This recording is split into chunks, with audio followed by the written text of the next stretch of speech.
റമദാൻ നോമ്പ് ചരിത്രവും ശാസ്ത്രവും പിന്നെ ചില അത്ഭുത. ഹലോ ഫ്രണ്ട്സ്, പുതിയൊരു വീഡിയോയിലേക്ക് എല്ലാവർക്കും 2026 റമദാൻ വ്രതം ലോകമെമ്പാടും ആരംഭിച്ച ശരീരത്തെയും മനസ്സിനെയും ശുദ്ധീകരിക്കുക എന്നതാണ് ഇതിന്റെ പ്രധാന ലക്ഷ്യം.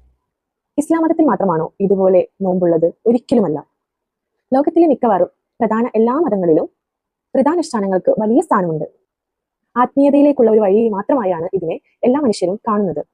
ഇനി ഏറ്റവും പ്രധാനപ്പെട്ട കാര്യത്തിലേക്ക് വരാം. പകൽ മുഴുവൻ വെള്ളം പോലും കുടിക്കാതെ ഇരിക്കുന്നത് ആരോഗ്യത്തിന് ദോഷമാണോ? സയൻസ് പറയുന്നത് നോമ്പ് നമ്മുടെ ശരീരത്തിന് അത്ഭുതകരമായ ഗുണങ്ങൾ നൽകുന്നു എന്നാണ്.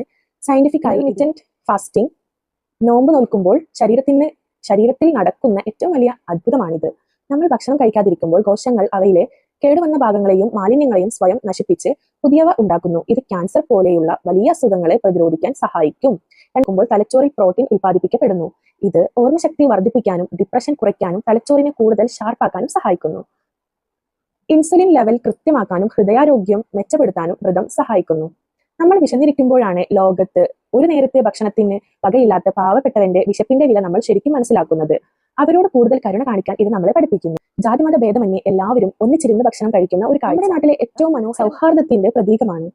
ദേഷ്യം, അസൂയ, മോശമായ സംസാരം, ചീത്തശീലങ്ങൾ എന്നിവയെല്ലാം പൂർണ്ണമായും ഒഴിവാക്കി മനസ്സിനെ നിയന്ത്രിക്കാൻ ഈ സമയം നമ്മളെ പ്രാപ്തരാക്കുന്നു. നോമ്പ് എന്നത് കേവലം ഒരു മതപരമായ ചടങ്ങ് മാത്രമല്ല, അത് ശരീരത്തിന്റെയും മനസ്സിന്റെയും ഒരു സമ്പൂർണ്ണ ശുദ്ധീകരണമാണ്. ഈ വീഡിയോ നിങ്ങൾക്ക് ഇൻഫോർമേറ്റീവ് ആയി തോന്നിയിട്ടുണ്ടെങ്കിൽ മാത്രം തീർച്ചയായിട്ടും നിങ്ങൾ നമ്മുടെ വീഡിയോക്ക് ലൈക്ക് അടിക്കുക. അതുപോലെക്കും നിങ്ങളുടെ ഫാമിലിക്കും ഒക്കെ നിങ്ങൾ മാക്സിമം ഷെയർ ചെയ്ത് കൊടുക്കുക.